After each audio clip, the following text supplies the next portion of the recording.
अपमान का बदला। तेनालीराम ने सुना था कि राजा कृष्णदेव राय बुद्धिमानों व गुणवानों का बड़ा आदर करते हैं। उसने सोचा, क्यों न उनके यहाँ जाकर भाग्य आजमाया जाए।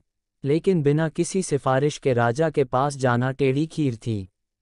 वह किसी ऐसे अवसर की ताक में रहने लगा जब उसकी भेंट किसी महत्वपूर्ण व्यक्ति से हो सके। इसी बीच तेनालीराम का विवाह दूर के नाते की एक लड़की मगम्मा से हो गया। 1 वर्ष बाद उसके घर बेटा हुआ। इन्हीं दिनों राजा कृष्णदेव राय का राजगुरु मंगलगिरी नामक स्थान गया। वहां जाकर रामलिंग ने उसकी बड़ी सेवा की और अपनी समस्या कह सुनाई। राजगुरु बहुत चालाक था। उसने रामलिंग से खूब सेवा करवाए और लंबे चौड़े वायदे करता रहा। रामलिंग अर्थात तेनालीराम ने उसकी बातों पर विश्वास कर लिया और राजगुरु को प्रसन्न रखने के लिए दिन रात एक कर दिया। राजगुरु ऊपर से तो चिकनी चुपड़ी बातें करता रहा, लेकिन मन ही मन तेनालीराम से जलने लगा। उसने सोचा कि इतना बुद्धिमान और विद्वान व्यक्ति राजा के दरबार में आ गया तो उसकी अपनी कीमत गिर जाएगी। पर जाते समय उसने वायदा किया, जब भी मुझे लगा कि अवसर उचित है, मैं राजा से तुम्हारा परिचय करवाने के लिए बुलवा लूंगा। तेनालीराम राजगुरु के बुलावे की उत्सुकता से प्रतीक्षा करने लगा, लेकिन बुलावा न आना था और न ही आया। लोग उससे हंसकर पूछते, क्यों भाई रामलिंग, जाने के लिए सामान बांध लिया ना? कोई कहता, मैंने सुना है कि तुम्हें विजयनगर जाने के लिए राजा ने विशेष दूत भेजा है। तेनालीराम उत्तर देता, समय आने पर सब कुछ होगा। लेकिन मन ही मन उसका विश्वास राजगुरु से उठ गया। तेनालीराम ने बहुत दिन तक इस आशा में प्रतीक्षा की कि राजगुरु उसे विजयनगर बुलवा लेगा। अंत में निराश होकर उसने फैसला किया कि वह स्वयं ही विजयनगर जाएगा। उसने अपना घर और घर का सारा सामान बेचकर यात्रा का खर्च जुटाया और माँ, पत्नी तथा बच्चे को लेकर विजयनगर के लिए रवाना हो गया। यात्रा में जहाँ कोई रुकावट आती, तेनालीराम राजगुरु का नाम ले देता। कहा, मैं उनका शिष्य हूँ। उसने माँ से कहा, देखा, जहाँ राजगुरु का नाम लिया, मुश्किल हल हो गई। व्यक्ति स्वयं चाहे जैसा भी हो, उसका नाम ऊंचा हो तो सारी बाधाएं अपने आप दूर होने लगती हैं। मुझे भी अपना नाम बदलना ही पड़ेगा। राजा कृष्णदेव राय के प्रति सम्मान जताने के लिए मुझे भी अपने नाम में उनके नाम का कृष्ण शब्द जोड़ लेना चाहिए। आज से मेरा नाम रामलिंग की जगह रामकृष्ण हुआ। बेटा, मेरे लिए तो दोनों नाम बराबर हैं। मैं तो अब भी तुझे राम पुकारती हूँ, आगे भी यही पुकारूंगी, माँ बोली। कोडवीर नामक स्थान पर तेनालीराम की भेंट वहां के राज्य प्रमुख से हुई, जो विजयनगर के प्रधानमंत्री का संबंधी था। उसने बताया कि महाराज बहुत गुणवान, विद्वान और उदार हैं, लेकिन उन्हें कभी कभी जब क्रोध आता है तो देखते ही देखते सिर धड़ से अलग कर दिए जाते हैं।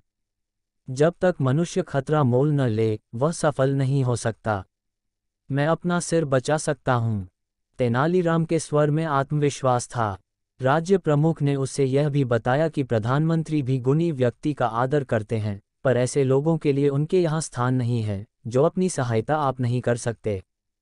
4 महीने की लंबी यात्रा के बाद तेनालीराम अपने परिवार के साथ विजयनगर पहुंचा। वहां की चमक दमक देखकर तो वह दंग ही रह गया। चौड़ी चौड़ी सड़कें, भीड़ भीड़, हाथी घोड़े, सजी हुई दुकानें और शानदार इमारतें, यह सब उसके लिए नई चीजें थी। उसने कुछ दिन ठहरने के लिए वहां एक परिवार से प्रार्थना की। वहां अपनी माँ, पत्नी और बच्चे को छोड़कर वह राजगुरु के यहाँ पहुंचा। वहां तो भीड़ का ठिकाना ही नहीं था। राजमहल के बड़े से बड़े कर्मचारी से लेकर रसोइया तक वहां जमा थे। नौकर चाकर भी कुछ कम न थे। तेनालीराम ने एक नौकर को संदेश देकर भेजा कि उनसे कहो तेनाली गांव से राम आया है।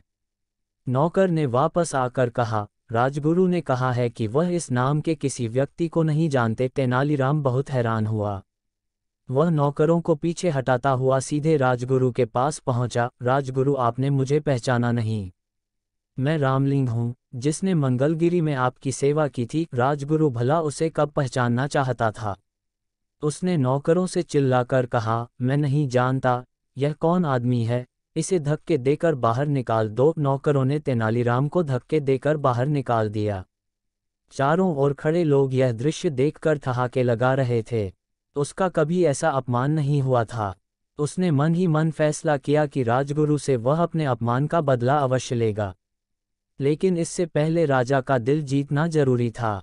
दूसरे दिन वह राजदरबार में जा पहुंचा। उसने देखा कि वहां जोरों का वाद विवाद हो रहा है। संसार क्या है, जीवन क्या है, ऐसी बड़ी बड़ी बातों पर बहस हो रही थी। एक पंडित ने अपने विचार प्रकट करते हुए कहा, यह संसार एक धोखा है। हम जो देखते सुनते हैं, महसूस करते हैं, चखते या सूंघते हैं, केवल हमारे विचार में है। असल में यह सब कुछ नहीं होता, लेकिन हम सोचते हैं कि होता है। क्या सचमुच ऐसा है? तेनालीराम ने कहा। यही बात हमारे शास्त्रों में भी कही गई है। पंडित जी ने थोड़ी ईंट दिखाते हुए हैरान होकर पूछा। और सब लोग चुप बैठे। शास्त्रों ने जो कहा वह झूठ कैसे हो सकता है? लेकिन तेनालीराम शास्त्रों से अधिक अपनी बुद्धि पर विश्वास करता था। उसने वहां बैठे सभी लोगों से कहा, यदि ऐसी बात है तो हम क्यों न पंडित जी के इस विचार की सच्चाई जांच लें। हमारे उदार महाराज की ओर से आज दावत दी जा रही है, उसे हम जी भरकर खाएंगे। पंडित जी से प्रार्थना है कि वह बैठे रहें और सोचें कि वह भी खा रहे हैं। तेनालीराम की बात पर जोर का ठहाका लगा। पंडित जी की सूरत देखते ही बनती थी कि महाराज तेनालीराम पर इतने प्रसन्न हुए कि उसे स्वर्ण मुद्राओं की एक थाली भेंट की और उसी समय तेनालीराम को राजविदूषक बना दिया। सब लोगों ने तालियां बजाकर महाराज की इस घोषणा का स्वागत किया, उनमें राजगुरु भी था। और नीचे जो वो सब्सक्राइब का बटन है ना, उसको हिट करो, जल्दी से करो सब्सक्राइब।